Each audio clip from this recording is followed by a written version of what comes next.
Apocalipsis, que un solo versículo da para 2 o 3 mensajes. Entonces quiero hacerlo lo más ameno posible, lo más dinámico. Vamos a ver el mensaje a la iglesia de Éfeso, que es el pasaje que leyó Marian. Voy a tratar de, a ver si sale bien, de compartir algunas diapositivas para hacerlo más ameno, para que no sea tan pesado. El tema del mensaje de hoy, el título del mensaje, es que no se acabe la luna de miel. Eso va al final del mensaje, pero hay toda una enseñanza con respecto a la iglesia de Éfeso que quiero compartir con todos ustedes. A ver si podemos.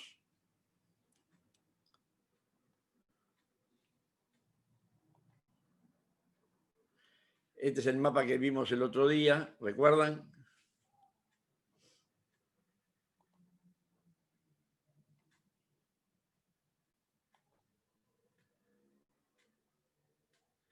Este es el mapa que vimos el otro día, donde vemos allí en rojo, en la flecha roja, que está la isla de Patmos, donde estaba el apóstol San Juan prisionero, habiendo sido expatriado, le habían quitado, le habían confiscado sus propiedades y estaba puesto allí prisionero en esa isla, que era una pequeña isla, una prisión romana. La flecha verde nos muestra a Éfeso, y el mensaje a las 7 iglesias sigue todo el orden. Ven la flecha del cursor, empieza por la iglesia de Éfeso, luego viene Esmirna, viene Pérgamo, Tiatira, Sardis, Filadelfia y la Odisea. Sigue toda una ruta circular. La idea era que al llegar a la primera iglesia el mensaje, esta iglesia hiciera copias y la desparramara, porque en esta zona no solamente había estas iglesias, había gran cantidad de iglesias. Aquí arriba está Tracia, estaba Filipos, la iglesia de los filipenses, estaba Corinto, la iglesia de los corintios, y había cantidad de Misia, cualquier cantidad de iglesia, colosenses, tesalonicenses, todo eso estaba en esa misma zona. Entonces la idea era que cada iglesia al recibir su carta con el libro del Apocalipsis hiciera copias y se lo enviaran a otro. La forma en que Juan escribía no tiene nada que ver con lo que tenemos hoy en día nosotros. Hoy en día se inventa un móvil y a los 2 años ya es viejo, porque hay nuevas cosas que se van creando y que se van inventando. En aquella época todo era mucho más lento. Se escribía en papel de papiro y en pergamino, que era lo que predominaba. El papel, tal como lo conocemos hoy en día, todavía no se había inventado. El papel lo inventaron los chinos en el año 105 después de Cristo y llegó a Europa en el siglo XI. Así que imagínense que en el siglo I todavía no había nada de todo eso. El papiro, de donde viene la palabra papel, eran unas cañas o juncos que se le sacaba la fibra, se ponía la fibra sobre una mesa, se le ponía goma o cola y luego se le ponía otra camada de fibras atravesadas y otra vez cola y otra vez fibras atravesadas hasta que se formaba una especie de papel donde se escribía. Tenía una ventaja y una desventaja. La desventaja era que no duraba mucho tiempo. Duraba unos siglos, pero no mucho. Y la ventaja que tenía era que se podían hacer larguísimos los rollos para escribir. Hay un papiro que todavía se conserva que tiene 45 metros de largo, el rollo de papiro. La otra forma de escribir, donde escribían, eran en pergaminos. Probablemente Juan, no probablemente, sino que Juan escribió todo su Apocalipsis en pergaminos. Probablemente se lo proveía la iglesia de Pérgamo. El pergamino viene de Pérgamo. Cuando leamos el mensaje a la iglesia de Pérgamo, vamos a ver el origen del pergamino. Se hacía con la piel de animales pequeños, cabritos, chivitos, y los de mayor calidad eran los que se hacían con chivitos o cabritos no natos. Abrían a la hembra, a la madre cuando estaba embarazada, preñada, y sacaban al feto, y con la piel de ese feto hacían los mejores pergaminos que había. Bueno, la primera iglesia a la que va el mensaje es la iglesia de Éfeso. Éfeso era una grande y opulenta ciudad de Jonia, actualmente Turquía. Toda esa zona estaba bajo el Imperio Romano, pero durante los 300 años anteriores a Cristo había sido el Imperio griego, el imperio dominante, que había colonizado toda esa zona y había llegado muy lejos. y toda la cultura griega se había desparramado y toda la teología que ellos tenían, los dioses que tenían, eran los dioses griegos, que los romanos luego los incorporaron como propios, mezclándolo con sus dioses. Es muy interesante saber, la iglesia de Éfeso era una gran urbe, donde había mucha gente rica y mucha gente pobre, había analfabetos, había todo tipo de personas. Era una gran urbe donde predominaba el pecado y la corrupción. Según la tradición, se afirma que durante un cuarto de siglo, según la tradición, Pablo fue uno de los fundadores de la iglesia, como vamos a ver ahora. Pero el apóstol San Juan, que escribe la carta, fue pastor durante muchos años de esa iglesia, y dice la tradición y la historia que pudo huir de la isla de Patmos, ya siendo viejito, y los últimos 25 años lo pasó en la iglesia de Éfeso, y que ya no podía ni hablar, y lo que hacían solamente era levantarlo apoyándose en dos personas, y se ponía de pie en medio de la iglesia y decía solamente esta frase: hijitos, amaos los unos a los otros. Tiene gran veracidad ese relato bíblico. Se calcula que esta iglesia tenía unos 45 años de actividad cuando le fue enviado este mensaje apocalíptico. La iglesia se fundó en el año 45 aproximadamente, durante el segundo viaje misionero de Pablo, pero la historia de la organización y las primeras actividades de la iglesia se encuentra en el libro de los Hechos, capítulos 18 al 20. Y comienza en los Hechos a contarnos la historia que llegó un judío a Éfeso llamado Apolos, que era un creyente, una persona que se había convertido, que era muy elocuente, muy ferviente, muy sabio, y hablaba con mucha elocuencia y claramente demostraba por las escrituras que Jesús era el Cristo. Pero todavía no había oído hablar nunca del Espíritu Santo ni del bautismo en agua. El único que había oído hablar era del bautismo de Juan el Bautista. Y fue y llegó a Éfeso y comenzó a predicar a los judíos con mucho fervor y con mucho entusiasmo, como les decía. Y cuando Priscila y Aquila, que estaban presentes allí y habían sido compañeras de Pablo, porque con Pablo habían estado trabajando juntos, que tenían el mismo oficio, que era hacer carpas, tiendas de campaña, y estaba Priscila y Aquila, lo llamaron aparte a Apolo y les pusieron mejor el camino. Apolo se fue a otras iglesias del norte, y Pablo, cuando se enteró lo que estaba pasando en Éfeso, vino a Éfeso. Le resumo 3 capítulos de Hechos de los Apóstoles. Y Pablo llega a Éfeso, y cuando llega a Éfeso les pregunta a los convertidos: ¿recibieron el Espíritu Santo cuando creyeron? Y ellos le dijeron: no tenemos ni idea de qué es el Espíritu Santo, no sabemos si hay Espíritu Santo. Entonces Pablo oró por ellos, les impuso las manos, y dice que 12 hombres recibieron el Espíritu Santo y los bautizó en el nombre del Señor Jesús. Fíjense ustedes que Mateo 28, 19, en los evangelios, nos manda a Jesús a bautizar en el nombre del Padre, del Hijo y del Espíritu Santo. Pero aún todavía no había sido escrito los evangelios y no tenían en la mente todo lo que Jesús les había dicho. Entonces los bautizaban en el nombre del Señor Jesús. El evangelio fue una revelación progresiva. La mente de los judíos no estaba preparada para recibir toda la gracia de Dios, que no solamente la salvación era para los judíos, sino también para los gentiles, y la revelación fue dada de a poquitito, en cuentagotas, progresivamente. Todavía Pablo bautizaba en el nombre del Señor Jesús, y los bautizó allí, y les impuso las manos, y vino sobre ellos el Espíritu Santo, y hablaban en lenguas y bautizaban. Pero como muchos judíos rechazaron el mensaje de Pablo que enseñaba en la sinagoga, se fue a una escuela que había de un filósofo griego llamado Tirano. Fue a la escuela de Tirano y estuvo Pablo durante 2 años predicando el evangelio a todos los que venían a oírlo, toda la gente de Asia. Por 2 años estuvo en Éfeso Pablo fundando la iglesia y predicando el evangelio. Era una iglesia muy sólida. Tenía Apolo, Priscila, Aquila, Pablo, Timoteo, Juan, habían sido los iniciadores de esa iglesia. Una iglesia muy fuerte. Dice que también muchos que practicaban la brujería trajeron los libros arrepentidos cuando oían el mensaje de Cristo, hicieron una gran fogata y los quemaron. y cuando sacaron la cuenta de lo que valían esos libros, era una fortuna de dinero, porque la gente se convertía y quería cambiar su vida. Había toda una revolución en Éfeso. Pero Éfeso tenía una cosa muy interesante también. Todos hemos oído hablar de las 7 maravillas del mundo. ¿Se acuerdan? Se las voy a recordar ahora. Se las quiero recordar porque la más grande de todas las maravillas estaba en Éfeso y tiene que ver con lo que pasó en Éfeso ahora.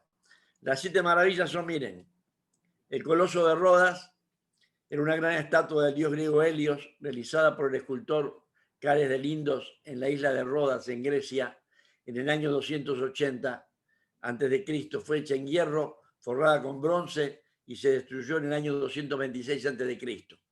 Medía unos 33 metros de altura. Otra maravilla del mundo antiguo era la Gran Pirámide de Giza, también conocida como Pirámide de Keops. Es además de la mayor de las pirámides de Egipto, la más antigua de las 7 maravillas del mundo y la única que aún perdura. Fue construida alrededor de 2570 a.C. y mide 146 metros con 70 de altura, actualmente 138,80 por la erosión, y tiene cada lado de su base 230 metros de longitud. Monstruosa. Otra de las maravillas del mundo antiguo eran los jardines colgantes de Babilonia. Son una de las 7 maravillas del mundo. Fueron construidos en el siglo VI a.C. durante el reinado de Nabucodonosor II en la antigua ciudad de Babilonia, hoy Bagdad, en Irak. Luego también estaba la estatua de Zeus en Olimpa, en Grecia, una escultura crisoelefantina. Eso significa que era de oro, de ébano, de bronce y de marfil. Fue creada por el escultor Fidias, situada en Olimpa, Grecia, en el 466 a.C. Estaba dentro del templo de Zeus y medía 13 metros de altura.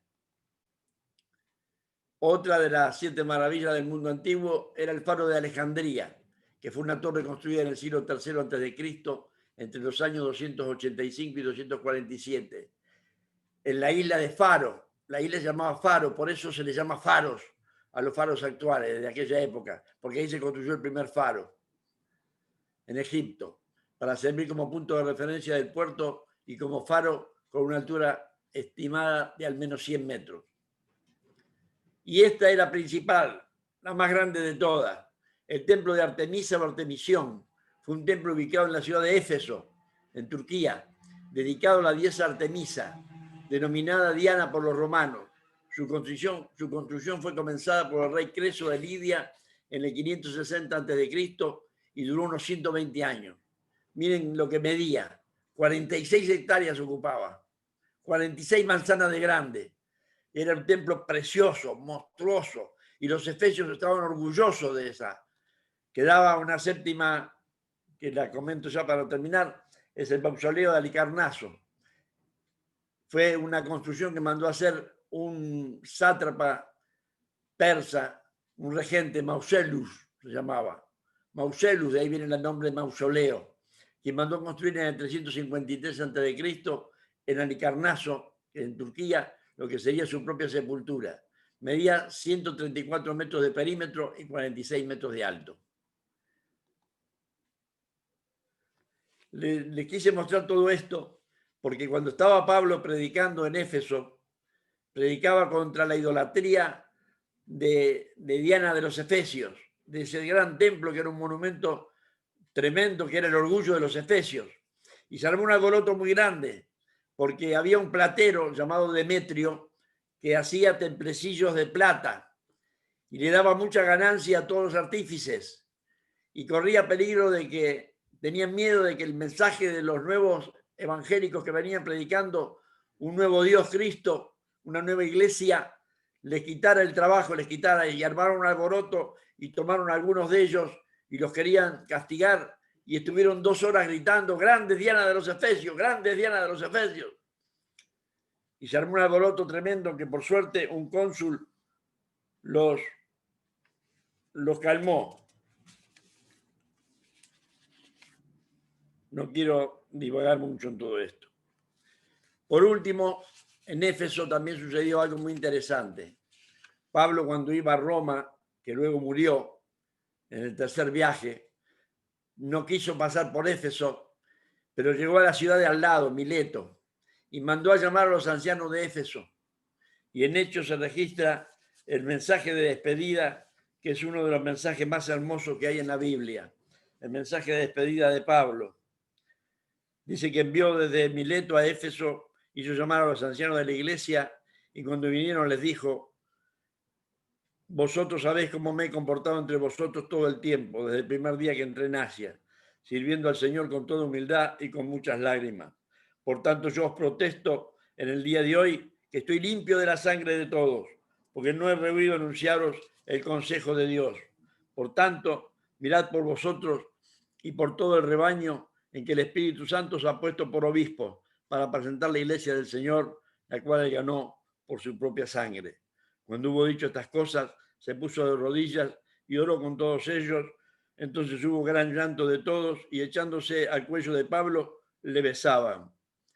Yo lo resumí, tiene 2 páginas el mensaje, es precioso. Léanlo en Hechos 18 al 20. Es una preciosura.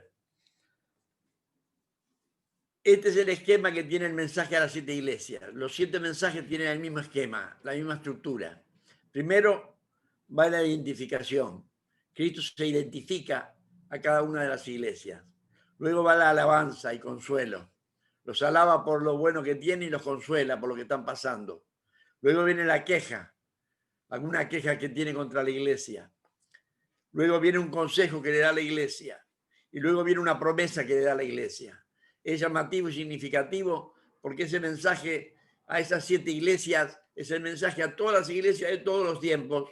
Por lo tanto, es el mensaje para nosotros hoy en día también. Cristo quiso que esas iglesias que representaban a la iglesia de todos los tiempos recibieran este mensaje porque es como si hubiera sido escrito para nosotros. ¿Entienden? Es muy interesante que prestemos atención.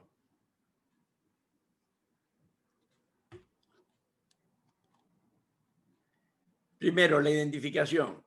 Se identifica diciendo: el que tiene las 7 estrellas en su diestra, que anda en medio de los 7 candeleros de oro, dice esto. Esto significa que él está cuidándola. Dios cuida de su iglesia. Él tiene las estrellas en su diestra. Dios estaba cuidando de la iglesia. La iglesia estaba pasando tremendas persecuciones. Los creyentes de Éfeso le quitaban las propiedades, los metían presos, los tiraban a los circos romanos. A San Juan le habían quitado todo como pastor de la iglesia, le habían quitado sus posesiones y lo habían expatriado prisionero a una isla. Y le dice: yo estoy cuidándolos. Tremendo.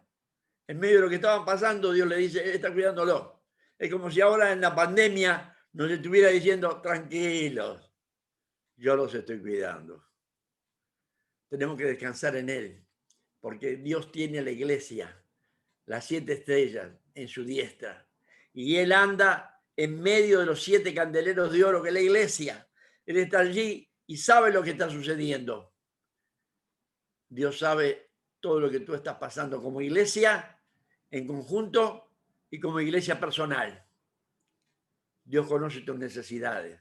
Dios conoce lo que tú estás atravesando. Él te tiene en su mano derecha. Tu destino está en sus manos. Es lo que le está diciendo a la iglesia. Él conoce el futuro de la iglesia. Sabe lo que está sucediendo, está cuidándola y sostiene el destino de ella y el destino de su pastor, porque el ángel al que le escribe es el pastor de la iglesia. También observa cada uno de los defectos y las virtudes de la iglesia y pronuncia un mensaje que ha de ser revelado a ella. Luego viene la alabanza y consuelo. Le dice primero: yo conozco tus obras y tu arduo trabajo y paciencia, y que no puedes soportar a los malos, y has probado lo que se dicen ser apóstoles y no lo son. Primero vemos fidelidad en la práctica. Yo sé tus obras, tu trabajo y tu paciencia. 3 palabras. La palabra obra probablemente se refiere al servicio que en realidad estaba rindiendo la iglesia en ese tiempo. Las obras eran producidas por los cristianos mediante grandes dificultades que los hacían sufrir. Esta iglesia, a pesar del sufrimiento y de la persecución, era activa y progresiva. Seguía predicando, seguía trabajando en medio del dolor y de la angustia. no se quedaba lamiéndose las heridas, no se quedaba llorando, diciendo, oye, la que estamos pasando. Era una iglesia que trabajaba en medio del dolor y del sufrimiento. La palabra trabajo es la palabra original que se traduce trabajo, significa el esfuerzo que a costa del sufrimiento produce una obra. Cuando habla de trabajo aquí, no habla de un trabajo común y silvestre. Se refiere en el original griego a un trabajo que se produce a pesar de la oposición, a pesar de las dificultades. Ese es el trabajo que valía. Y la palabra paciencia debe a la actitud de aquellos cristianos, una actitud de persistencia en aquellos trabajos mediante los cuales eran producidas las obras. También tenía fidelidad en la doctrina. Tú no puedes sufrir a los malos, yo sé. Y eso tiene mucho, me da mucho que pensar con la iglesia actual. La iglesia actual tiene muchos malos dentro de la iglesia. Y la iglesia se la vista gorda. Hay muchos payasos espirituales que predican cualquier cosa y nadie les dice nada. ¿Ustedes se acuerdan cuando cayó Jimmy Swaggart? ¿Saben por qué cayó Jimmy Swaggart?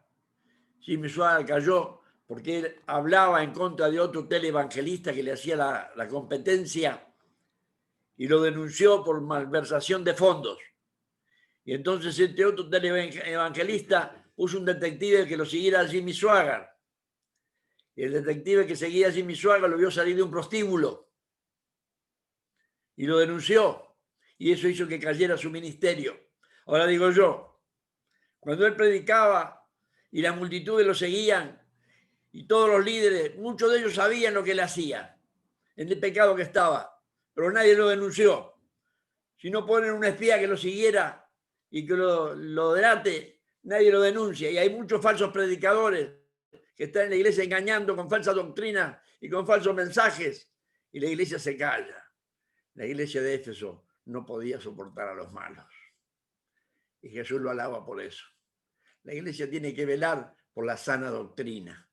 Tiene que cuidarse de los lobos rapaces. Era una iglesia que dice que no soportaba a los nicolaitas.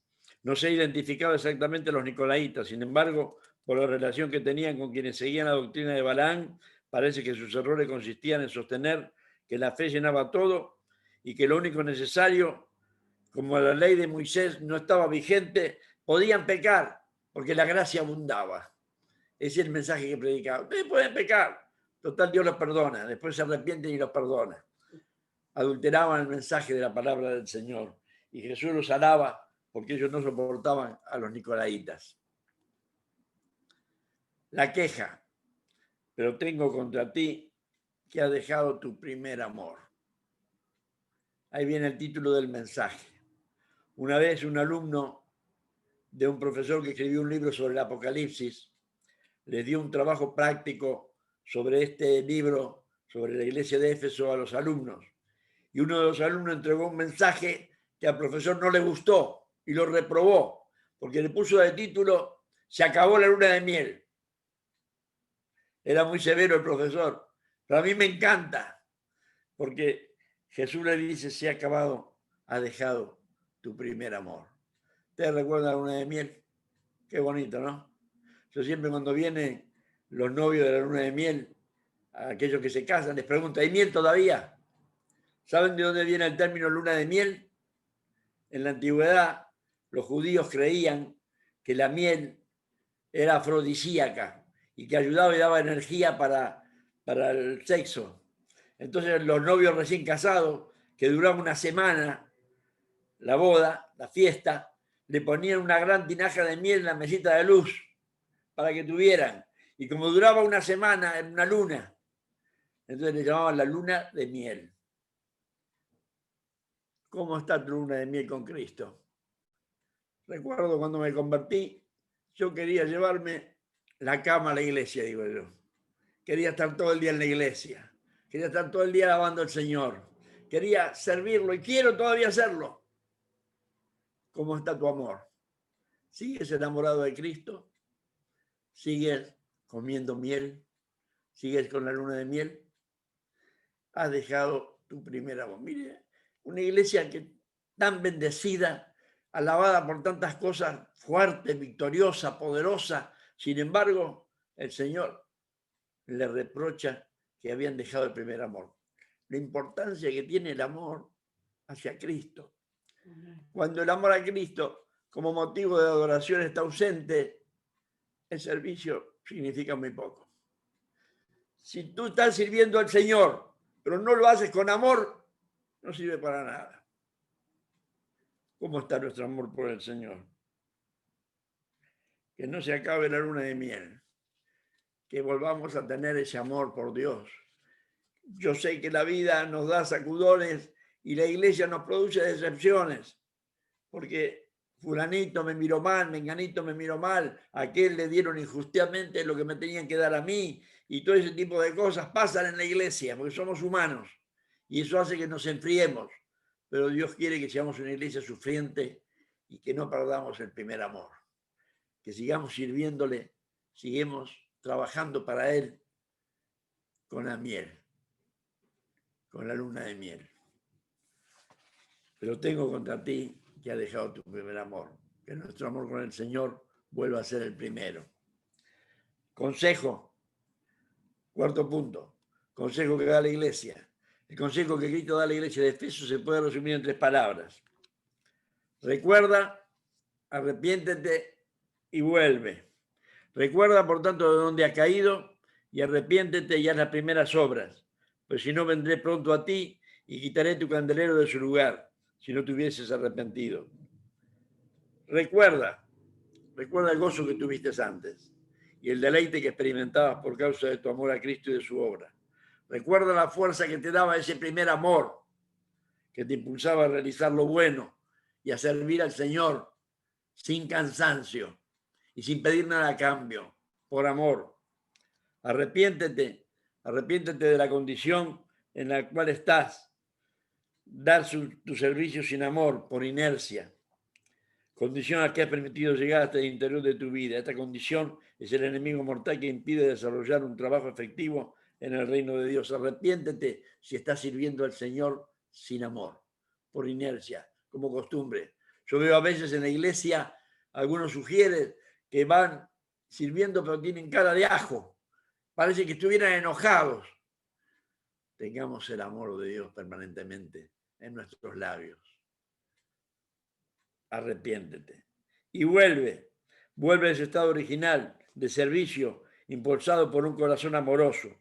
Cristo advierte a la iglesia que si no vuelve a ese primer estado está perdiendo el derecho a asistir como iglesia, y la amenaza con quitar el candelero de su lugar, con quitar a la iglesia.